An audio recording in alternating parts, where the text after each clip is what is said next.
Hello guys, எல்லாரும் எப்படி இருக்கீங்க? இன்னைக்கு நம்ம பால் கொழுக்கட்டை தான் செய்ய போகிறோம். வாங்க வீடியோக்குள்ள போகலாம். ஃபஸ்ட்டு ஒரு பாத்திரத்தில் தண்ணி ஊற்றி கொதிக்க வச்சு எடுத்துக்கோங்க. அதுக்கப்புறம் இன்னொரு பாத்திரத்தில் வச்சு அதில் 2 கப் அளவுக்கு அரிசி மாவு எடுத்துக்கோங்க.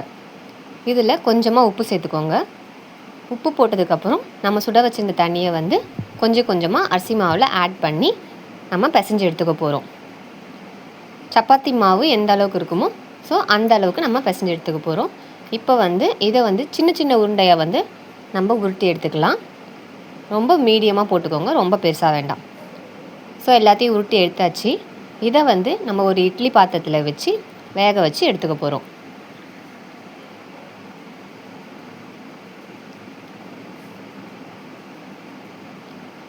இப்போ அடுப்பு ஆன் பண்ணிவிட்டு பாத்திரத்தை வச்சு வேக வச்சு எடுத்துக்கலாம். ஒரு 15 நிமிஷம் கழித்து எடுத்துக்கலாம். வாங்க பார்க்கலாம். உருண்டை நல்லாவே வெந்து வந்திருக்கு. இப்போது அதை இன்னொரு பாத்திரத்தை மாற்றிக்கலாம்.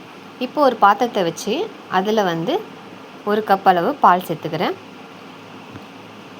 அதுக்கப்புறம் 2ஆம் தேங்காய் பால் நான் சேர்த்துக்கிறேன்.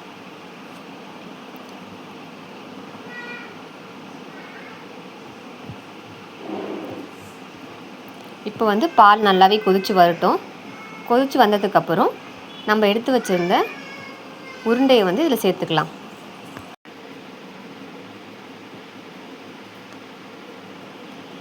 இப்போ நம்ம எல்லா உருண்டையும் சேர்த்தாச்சு. இது கூடவே ஒரு 4 ஸ்பூன் அளவுக்கு சர்க்கரை ஆட் பண்ணிக்கிறேன். ஆட் பண்ணிவிட்டு நல்லா கிண்டி விட்டுக்கோங்க. இப்போ நம்ம ஃபஸ்ட்டு எடுத்து வச்சுருந்த 1ஆம் தேங்காய் பால் அதையும் நம்ம ஆட் பண்ணிக்கிறோம். ஆட் பண்ணிவிட்டு இது கூடவே அரிசி மாவு கொஞ்சம் எடுத்து வச்சுக்கோங்க. அதை நல்லா கலக்கி இது கூடவே சேர்த்துக்கோங்க. அப்போ தான் நமக்கு அந்த திக்னஸ் கிடைக்கும். இப்போ பால் கொழுக்கட்டை ரெடி ஆயிடுச்சு. இது மேலே நம்ம ஏலக்காவை நல்லா பொடி பண்ணிவிட்டு தூவி விட்டுக்கலாம். பால் கொழுக்கட்டை ரெடி. டேஸ்ட் பண்ணி பார்க்கலாமா?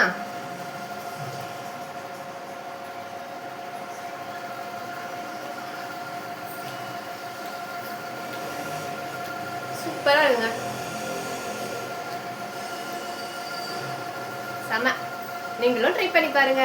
தேங்க்யூ.